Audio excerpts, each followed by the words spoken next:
আসসালামু আলাইকুম। বাংলাদেশে ইতিহাসে যে রক্তাক্ত গণহত্যা হয়ে গেল, এই গণহত্যার জন্য বাংলাদেশের পুলিশের অবশ্যই দায় রয়েছে।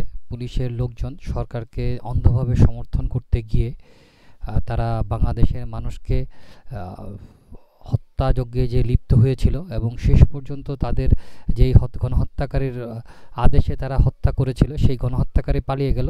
তাদের কী অবস্থা হয়েছিল? বাংলাদেশের পুলিশের প্রত্যেকটি থানা জ্বালিয়ে দেওয়া হয়েছে। বাংলাদেশের পুলিশের সদর দপ্তরে আক্রমণ করা হয়েছে। পুলিশের সকল কর্মকর্তা পালিয়ে গেছেন। বাংলাদেশে কোনো পুলিশ নেই। বাংলাদেশে আইন শৃঙ্খলা রক্ষা, যাদের দায়িত্ব ছিল আইন শৃঙ্খলা রক্ষা করা, তাদের কোনো অস্তিত্ব নেই। তো সেটার উপর ভিত্তি করে বাংলাদেশের যুগান্তর একটি রিপোর্ট করেছে। সেখানে লেখা আছে, নিরাপত্তাহীনতায় পুলিশ অর্ধশত সিনিয়র কর্মকর্তা আত্মগোপনে। তো এই রিপোর্টে বলা হয় যে পুলিশের উপর রাষ্ট্র ও সাধারণ মানুষের জানমালের নিরাপত্তা ব্যবস্থা নিহিত ছিল, সেই পুলিশই এখন চরম নিরাপত্তাহীন হয়ে পড়েছে। কেবল সাধারণ পুলিশ নয়, স্বয়ং পুলিশ প্রধান, আইজিপি ও DMP commissioner, range DIG, police super সহ সিনিয়র অসংখ্য কর্মকর্তা নিজেদের আড়াল করে রেখেছেন। উচ্চ পর্যায়ে কয়েক কর্মকর্তা পুলিশ সদর দপ্তর থেকে হেলিকপ্টারে নিরাপদ স্থানে চলে যেতে গিয়েছেন।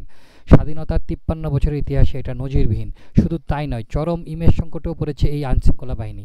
দেশের কোথাও এখন আর আইনি কোনো ব্যবস্থার সুযোগ নেই। বৈষম্যবিরোধী ছাত্র আন্দোলন ঠেকাতে যেভাবে নির্বিচারে ছাত্র জনতার উপর হত্যা করা হয়েছে, এর দায় এখন পুলিশের উপর পড়েছে।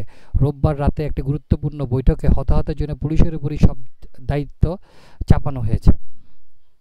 তো এর মাধ্যমে পুলিশের অবস্থান, পুলিশের গত ১৫ বছরের নির্বিচারে জনগণের উপর যে অত্যাচার, আর সেটা আর ক্ষোভ এখন পুলিশের উপর ঝাড়া হচ্ছে। যদিও পুলিশের সকল সদস্য এই জন্য দায়ী নয়, কিছু কিছু সরকার ঘনিষ্ঠ উচ্চপদস্থ কর্মকর্তা দায়ী। যাই হোক, এর মধ্যে নতুন সরকার এখনও গঠিত হয়নি। ডক্টর মোহাম্মদ ইউনূস অন্তর্বর্তীকালীন সরকারের প্রধান হবেন। আর্মি এখন দেশ চালাচ্ছে রাষ্ট্রপতিকে সাথে নিয়ে। তো সেক্ষেত্রে বাংলাদেশের পুলিশের ব্যাপারে বাংলাদেশের বর্তমান সরকার এবং অন্যান্যরা যে ব্যবস্থাটা নিয়েছে, আইজিপিকে সরিয়ে দেওয়া হয়েছে, ডিএমপি কমিশনারকে সরিয়ে দেওয়া হয়েছে, রেপ প্রধানকে সরিয়ে দেওয়া হয়েছে, নিয়ে তারা ব্যবস্থা নিচ্ছে। এবং নতুন আইজিপি দায়িত্ব গ্রহণের পর উনি ক্ষমা চেয়েছেন এবং উনি পুলিশের লোকজনকে আবার চাকরিতে ফেরত জয়েন করার জন্য অনুরোধ করছেন। তো সব কিছু মিলিয়ে বলা যায় যে নতুন সরকার গঠিত হলে হয়তোবা আমরা আবার নতুন একটা পুলিশ বাহিনী পাবো এবং পুলিশের ভিতরে যে একটা অন্যায় করার মানসিকতা, একটা ক্ষমতার হ্যাডাম এবং ক্ষমতা দেখানোর দম্ভ এবং তারা যা চাইলে তা করতে পারে, সেই থেকে তারা সরে আসবে। এবং সবচেয়ে বড় কথা, ক্ষমতার চেক অ্যান্ড ব্যালেন্সের মাধ্যমে পুলিশকে নিয়ন্ত্রণ করার জন্য অন্য কোনো সংস্থাকে বা অন্য কোনো কিছুর উপর তাদের দায়িত্বটাকে চেক অ্যান্ড ব্যালেন্স করার জন্য, তাদের দায়িত্বের জবাবদিহিতার জন্য দেওয়া যায় কিনা সেটাও দেখার বিষয়। আগে পুলিশ বাহিনী সব কিছুর উপর সরকারের, আমি যতটুকু জানি যে জেলা প্রশাসকের কাছে ওরা দায়ী থাকতেন এবং জেলা প্রশাসক তাদের এসিআর লিখতেন, যে কারণে তারা কোনো কিছু করার চিন্তাভাবনা করলেও এখনকার মতো দানবীয় হয়ে উঠতে পারেনি। যাই হোক, নতুন পুলিশ প্রধান এসেছেন, নতুন সরকার পুলিশকে কীভাবে ঢেলে সাজায় আমরা দেখি। তবে পুলিশ ছাড়া একটা দেশ চলতে পারে না।